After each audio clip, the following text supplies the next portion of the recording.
Naturals i Ciències Socials hem estat treballant als orígens de Catalunya. El nostre projecte ha consistit en fer una entrevista amb personatge històric català amb petits grups. Durant les sessions hem buscat informació dels personatges, hem preparat les preguntes i l'atretzo i hem acabat gravant un vídeo de l'entrevista. A continuació us mostrarem l'entrevista seleccionada.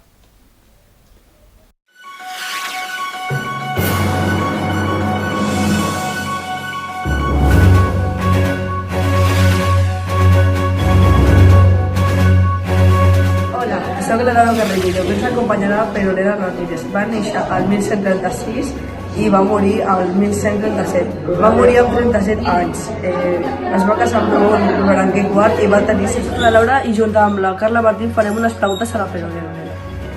Bon dia, moltes gràcies per haver-me convidat. Ha sigut un plaer. Gràcies a tu. Si sembla, començarem amb les preguntes. Et vas casar amb Ramon Berenguer quan eres molt jove, però va ser iniciativa pròpia? No, va ser un casament concertat, quan jo tenia 1 any. On vas viure la teva infància? Vaig viure als comtats de Catalunya, al castell de Barcelona. Quan et vas casar amb Ramon Berenguer es van ajuntar els comtats de Barcelona i el regne d'Aragó. Com vau governar?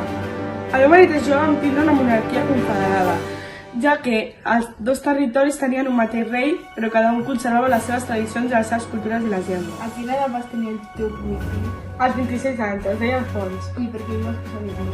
Perquè el meu oncle, el germà del meu pare, es deia Alfons I i se'l vaig ficar amb el seu honor perquè va morir sense descendència. Fins aquí la nostra entrevista. Moltes gràcies per haver vingut. Ha sigut un plaer, moltes gràcies.